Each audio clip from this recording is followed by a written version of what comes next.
ស្វាគមន៍ឆ្នាំថ្មីប្រកបដោយសុភមង្គលនិងភាពរុងរឿង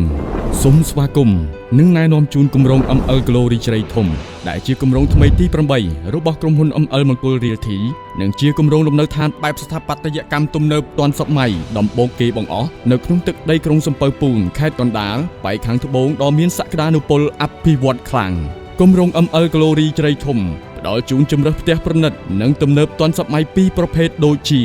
L Villa មានទំហំដី16ម៉ែត្រគុណនឹង26ម៉ែត្រទំហំផ្ទះ 11.12 ម៉ែត្រគុណនឹង23ម៉ែត្រមានបន្ទប់គេង6បន្ទប់ទឹក7និងចំណតរថយន្ត3គ្រឿង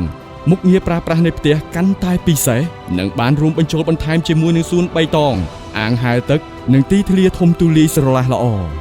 M Villa មានទំហំដី15ម៉ែត្រគុណនឹង 23.5 ម៉ែត្រទំហំផ្ទះ9ម៉ែត្រគុណនឹង 16.2 ម៉ែត្រមានបន្ទប់គេង5បន្ទប់ទឹក6និងចំណតរថយន្ត2គ្រឿងផ្ដល់នូវបរិយាកាសឯកជនប្រកបដោយសន្តិភាពផ្លូវចិត្តសម្រាប់ការរស់នៅការសម្រាកលំហែ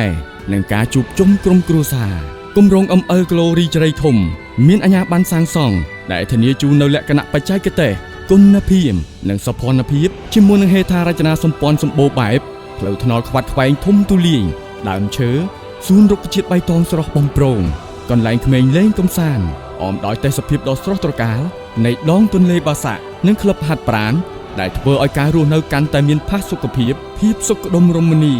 និងស្របទៅតាមបរិបទនៃការរស់នៅបែបសហសម័យ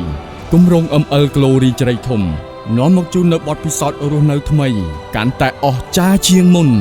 បូរី ML ធ្វើឲ្យជីវិតកាន់តែមានសុភមង្គល